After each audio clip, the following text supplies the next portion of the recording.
Enjeux d'enfants a réécrit son projet associatif au cours de l'année 2013. Guy, pouvez-vous nous dire pourquoi?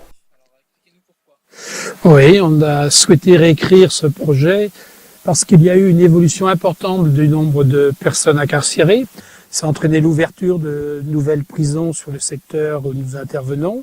Et puis, il y a eu la loi pénitentiaire. Tout ça, c'est venu modifier les conditions d'incarcération des personnes détenues. Ce qui fait qu'il a fallu qu'on y réfléchisse et qu'on s'adapte à ce nouveau contexte. Les conséquences, c'était une augmentation très sensible de notre activité. C'était une diversification importante de nos moyens de réponse, soit l'intervention dans les UVF, intervention pendant les temps de permission ou à la sortie de prison. C'était une diversification en mettant en place des actions collectives pour venir responsabiliser les personnes détenues. Pour s'adapter à ce contexte, eh bien, il a fallu que l'on recrute des nouveaux intervenants bénévoles de manière importante. On est passé de 15 à 25. Et puis, il a fallu élargir l'équipe de salariés, qui est passé de 4 à 6. Le projet associatif, c'était l'occasion de reformaliser ensemble et donner du sens à nos actions et que chacun, en y apportant sa contribution, puisse intégrer le sens qu'il y a à notre projet associatif d'aujourd'hui. Nous voyons bien les motivations qui vous ont conduit à concevoir ce nouveau projet associatif. Mais Rosen, pouvez-vous nous expliquer sur quelles valeurs associatives il s'appuie? Alors les valeurs d'enjeux d'enfance qui fondent notre engagement commun, qu'on soit intervenant bénévole, qu'on soit membre du conseil d'administration ou qu'on soit salarié, c'est un engagement au service des enfants victimes de l'incarcération d'un proche ou d'un parent.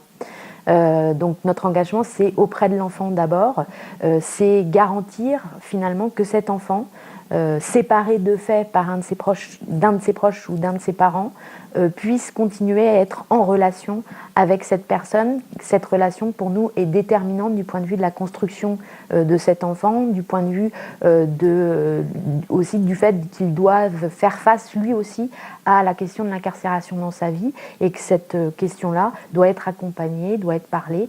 Donc, Enjeux d'enfance s'engage auprès de ces enfants-là pour être dans une logique d'accompagnement et de maintien de la relation parent-enfant malgré l'incarcération.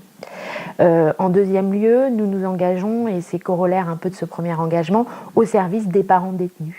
En disant en ayant comme fondement en fait de notre engagement l'idée que même si on est incarcéré, on reste parent.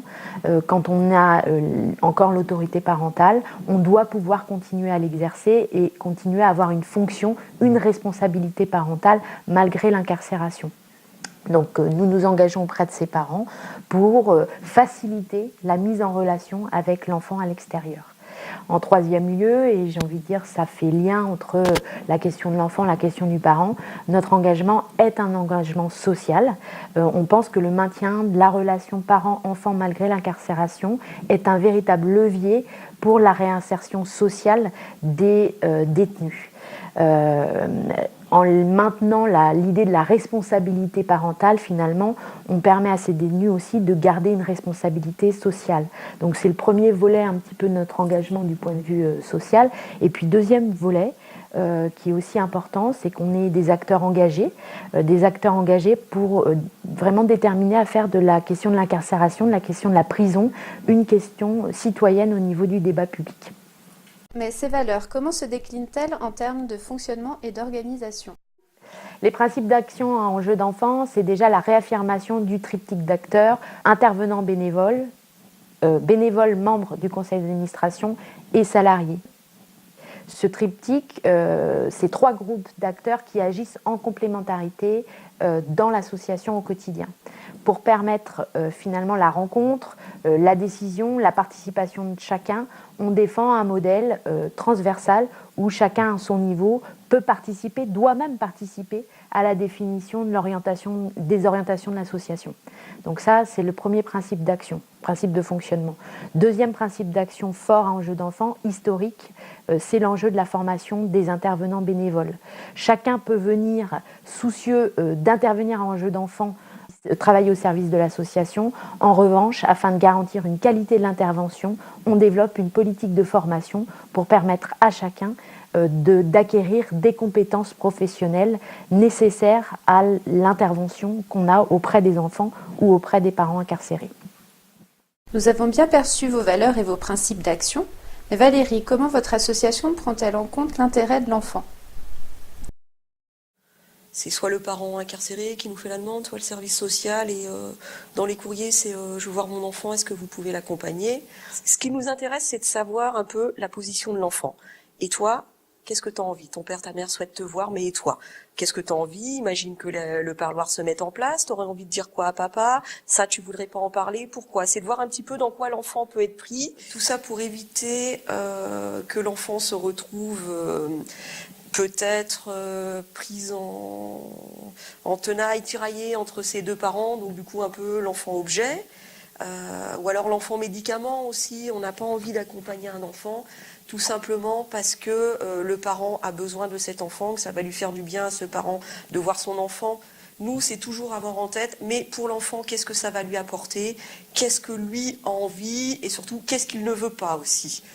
C'est pour ça que les accompagnements qu'on propose, c'est vraiment des accompagnements personnalisés.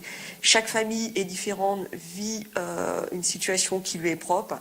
Chaque enfant dans une famille est une personne avec des émotions qui lui sont propres.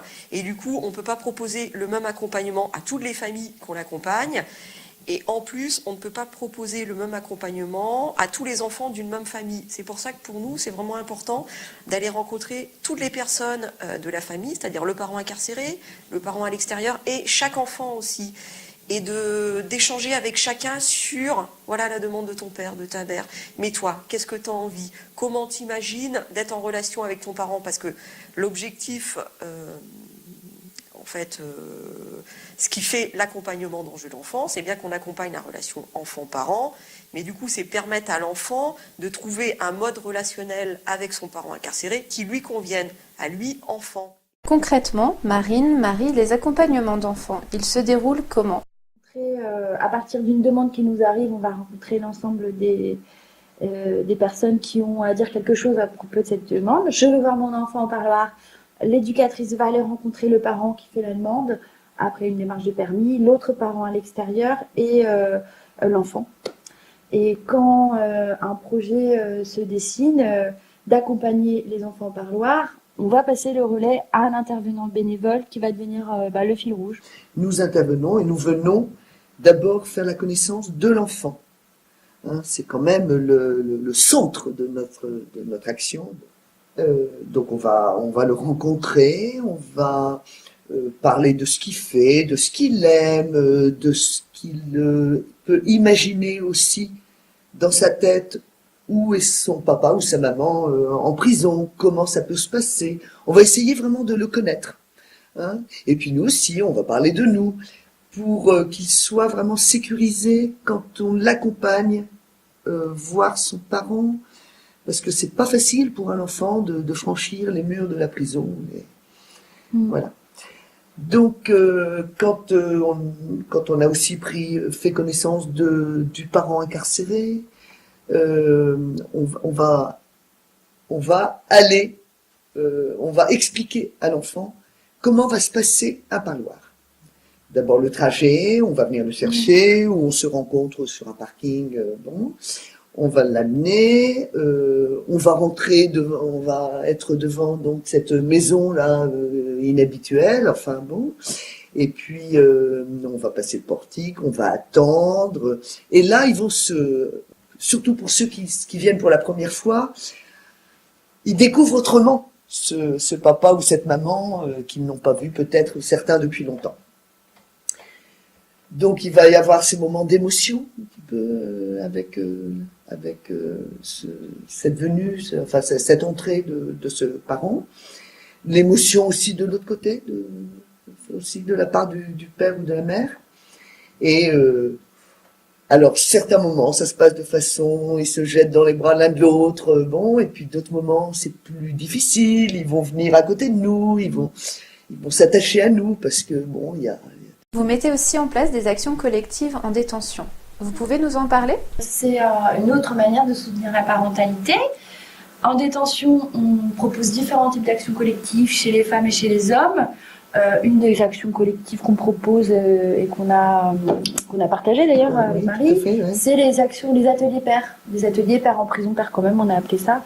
On invite des pères à venir se rencontrer, parce qu'il y a peu de moments en détention où les pères peuvent se retrouver en tant que tels. Et du coup, voilà, il s'agit d'inviter 6 pères qui le souhaitent, qui sont partie prenante, qui sont d'accord.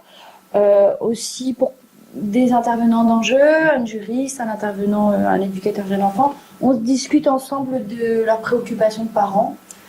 C'est échanger aussi à propos de questions assez précises, des questions juridiques, des questions plus éducatives et des questions liées à la détention. L'association est fortement engagée dans des actions de sensibilisation auprès du public, et notamment du public scolaire.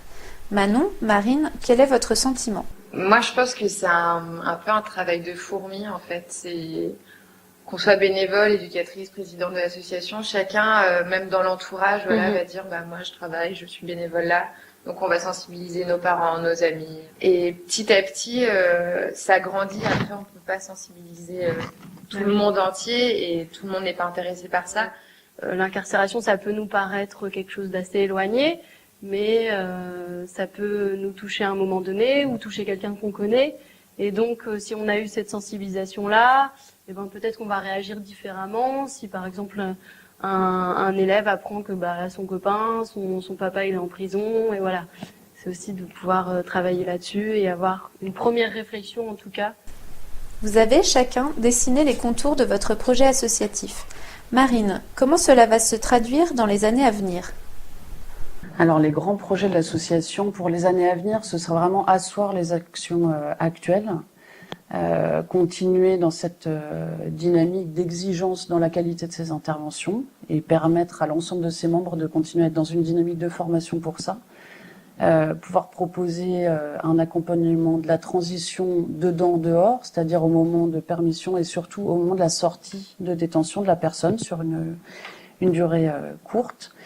Une amplification de ces actions de sensibilisation, notamment auprès du public scolaire, mais aussi auprès d'un public particulier, comme peut être celui de l'administration pénitentiaire, en tout cas des membres de l'administration pénitentiaire en formation, les conseillers d'insertion notamment, donc pouvoir bâtir des programmes de formation adaptés à chaque public, et puis travailler au regard de l'intérêt de l'enfant, comme le rappelle la défenseur des droits, qui a vraiment construit un rapport avec son équipe en octobre 2013, qui rappelle qu'il faut toujours envisager les situations, chaque situation, de façon individuelle, au cas par cas, et bâtir autour de l'enfant et de sa famille un projet qui va pouvoir répondre à ses besoins et considérer les choses du point de vue de l'intérêt de l'enfant, peut-être même avant de les considérer du côté de l'intérêt du parent.